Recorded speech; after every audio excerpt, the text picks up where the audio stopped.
Hi, this is Clayton Vandiver, your Lightkeeper, and this summer we have a very special treat for you. It's called Lightkeeper's Podcast Shorts. It's not a new clothing line, but that's a pretty good idea.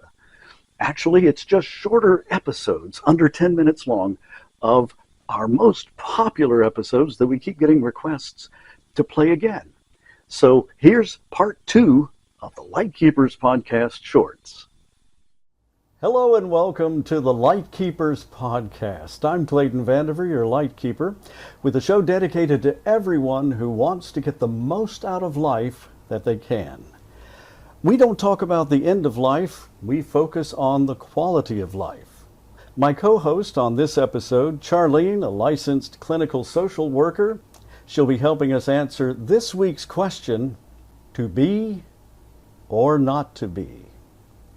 The question of DNR and what that means to you and the medical community and so much more on this edition of the Lightkeepers Podcast.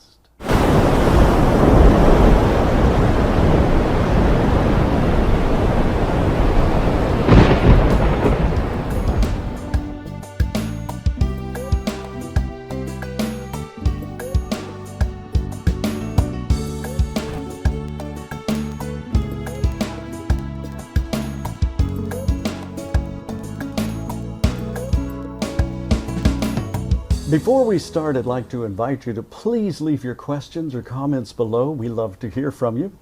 So being resuscitated can sometimes do more harm than good. That's important to know. Most people don't know how violent. I had no idea that it was a really that traumatic a procedure. It can be. Well, once you decide that it's right for you, how do you let the medical community know that you don't want resuscitation? So there's a couple of different important things that need to take place here. First and foremost, a person needs to have that discussion with their family because guess what? Yeah.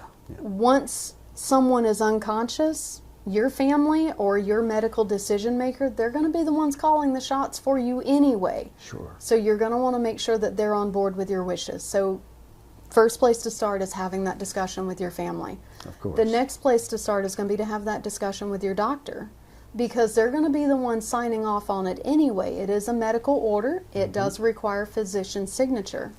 And so you're going to need to have that conversation. But the important thing is if you go into the hospital for any procedures, if you're hospitalized, anything like that, the first thing that you want to make sure is that one, your do not resuscitate order is in your chart, and two, your medical team knows that it's there.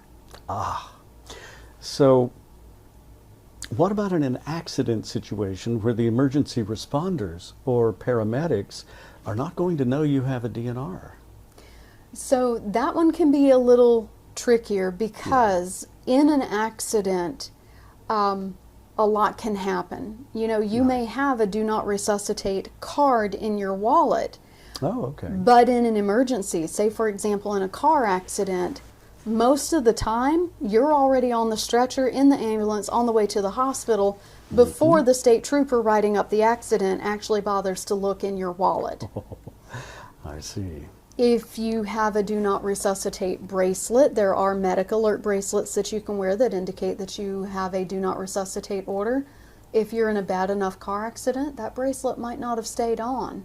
So they might not take the time to look at it because imminently it's more important to try to save your life. That's what they're out there to do. When in the field in an emergency, their first response is always first and foremost going to be to preserve life. Okay. There is no guarantee Oh, I understand. that you're not going to have resuscitation attempted Right. if you are in an accident outside of your residence. Now, if you are in your residence, I always coach people to have their resuscitate order, their do not resuscitate order, prominently posted. Paramedics are trained to look like on the door of the refrigerator. Oh, okay. Or on the bedroom door, Sure. or in some cases even taped to the foot of the bed. I see. Well, how often, this all begs the really important question, how often are DNRs inadvertently perhaps, or because it's their policy to just do what they can right away, how often do they get violated by medical personnel who I'm sure aren't trying to do that, but I know it happens? So there are no clear statistics on that. I Really? can tell you that a wrongful resuscitation, as it's referred to, does happen often enough that it makes the news. There are several news reports in the last decade of families that filed lawsuits because their loved one suffered after being resuscitated, wrongfully so. It is listed as a medical error, and there was a very interesting study that was published in 2017 that stated in the United States medical error was the third leading cause of death. So it's entirely possible that among those medical errors, there could be some wrongful resuscitations that then later did pass. I understand. Well, it's a complicated issue. And what do you think would help the situation, ideally, for the people that you counsel and for our listeners and our viewers? Education, communication, and making sure that your medical team is aware of your wishes and what you want. Sure. Well, and that is the whole point then. Communication is what makes all of our medical concerns work a little bit better in the medical system. And we know a little bit more now about Do Not Resuscitate, your rights, your medical personnel, what they may need to be reminded of about your wishes. Of course, this is all a highly personal choice, and no conversation we have on the Lightkeepers podcast should ever take the place of your own medical care team or other personal advisor, who should always be consulted by you on your specific situational needs. And it's always good to talk about quality of life and events, because every single one of us faces some of these situations in our lives. Well, we hope you found some information that was helpful to you on this edition of the Lightkeepers podcast. Please leave your questions or comments below. We love to hear from you. For more information on A Guiding Light, please visit the website at aguidinglight.org. or to make a tax-deductible contribution and help those less fortunate find the information and resources they need, please visit the donation page on the website, where you will find tax information and the address to send a check, or it's also on the screen right below me. We're so grateful for your support and sincerely hope that you will join us in coming weeks.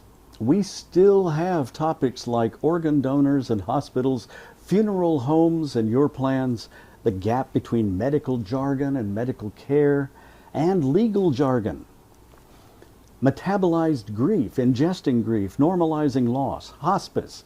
It's not just for the last few days or hours.